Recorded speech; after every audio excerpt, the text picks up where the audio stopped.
In 2005, a young woman living in a remote farmhouse with her sickly grandmother was startled awake by a scream so shrill it cut through the silence like broken glass. Heart pounding, she rushed into her grandmother's bedroom and found the frail, old woman trembling beneath her blanket like a terrified child. When she finally pulled the sheets from her face, the grandmother's wide, terrified eyes stared at the door.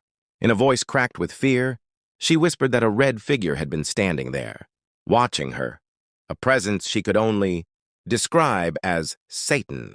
The old woman swore she had never hallucinated in her life, and even later, when doctors examined her, they found no signs of infection or medication side effects. Nothing explained the figure that only she could see.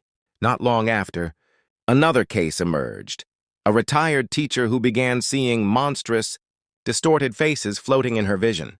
She sketched them, elongated like stretched footballs, their wide mouths full of jagged teeth, their eyes too large, too empty. Her family, desperate, even considered calling a priest for an exorcism. Doctors diagnosed her with Charles Bonnet syndrome, a condition where the mind invents vivid images. Yet the woman insisted these were not dreams or tricks of the brain. She had never felt more certain of anything in her life. Grief also seemed to open doors to horror. A man who had just buried his mother awoke to the sound of his wooden floorboards, groaning as if under someone's weight. He looked up and saw her, his dead mother, standing silently in the doorway.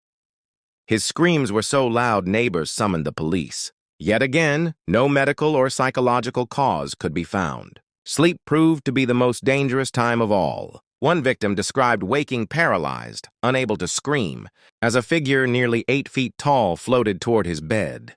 Its mouth was slashed open into a smile that dripped with blood, and in its hand gleamed a carving knife. Another young man recounted seeing a little girl with black eyes, who crossed the room in impossibly long strides before wrapping her hands around his throat. He swore he could not breathe until he jerked himself awake. These were not random dreams.